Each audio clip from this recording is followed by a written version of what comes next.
2 of today's readings. Today we'll be doing a series of 5 readings from decks by Latina creators. Our second reading is from the Jade Oracle, created by Veronica Iglesias and Anne Key.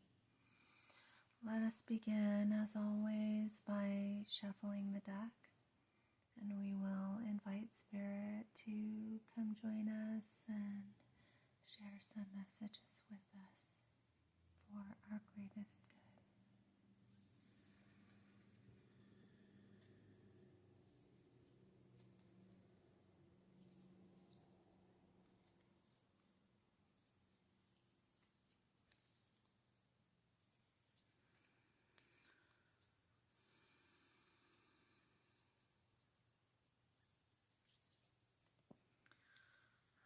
Okay, the Spirit cut the deck for us, so let's just place these on top, and we will draw from here.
I'm going to attempt to pronounce this word, but please forgive me if I mispronounced it. It looks like it says Huehuetlatoli. The caption says Wisdom of the Elders and La Palabra Antigua. So this is speaking of ancient wisdom. Wisdom of the Elders. So what we're seeing here is a disconnect in terms of generational consciousness. Now, this can be interpreted in a literal sense in terms of, for example,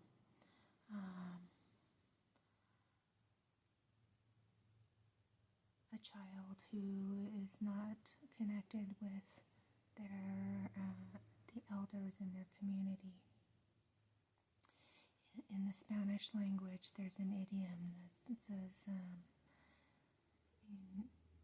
where in English we might say something like,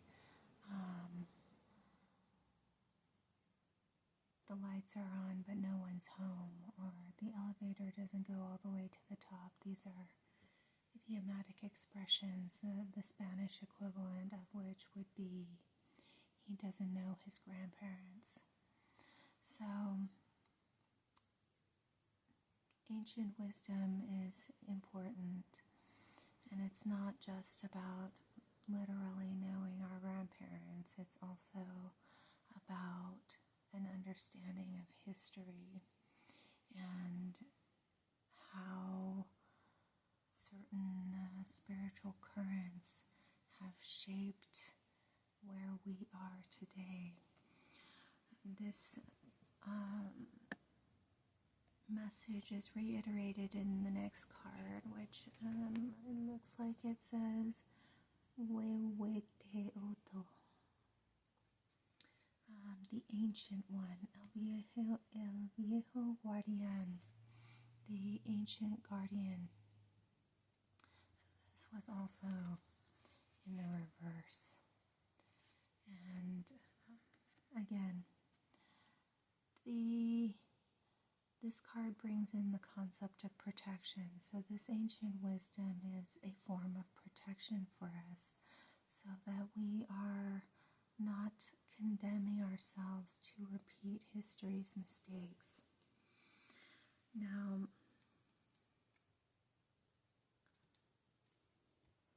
the third card says Cowardly.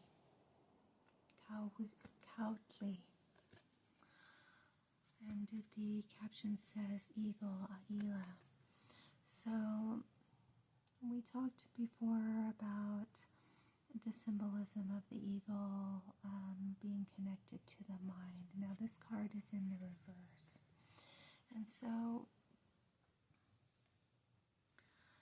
the message here that Spirit wants us to consider is that if the body is not embracing ancient wisdom, then the mind will suffer. And so we can look at this card being in the reverse in two different ways. One is that we can quiet the mind so that we can better attune ourselves to the ancient wisdom that our body does indeed have access to through our intuition. We can also see it as the mind being impaired by this lack of integration with ancient wisdom. So, the overall message here is that the mind doesn't know everything. It can't know everything, and it cannot exist without the body. And the body is part of a cosmic network that the mind simply cannot understand in full on its own. Whether or not you are a believer in God or in any sort of spiritual belief system, the reality is that our energy comes from somewhere when we're born, and it goes somewhere when we die. So there is a spiritual current which comes into us and animates our lives, and then it departs when we die. And so we want to acknowledge the complexity of that energetic movement. It's not something as simple as what we see on the surface. So we're encouraged here to embrace the idea of ancient wisdom. What we have come to experience in modern times by way of technology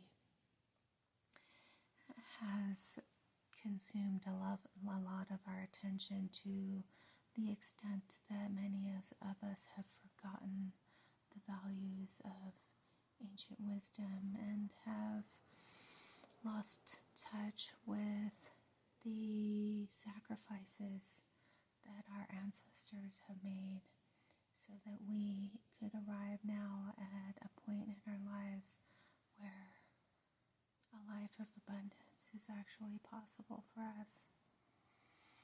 So, let us be grateful.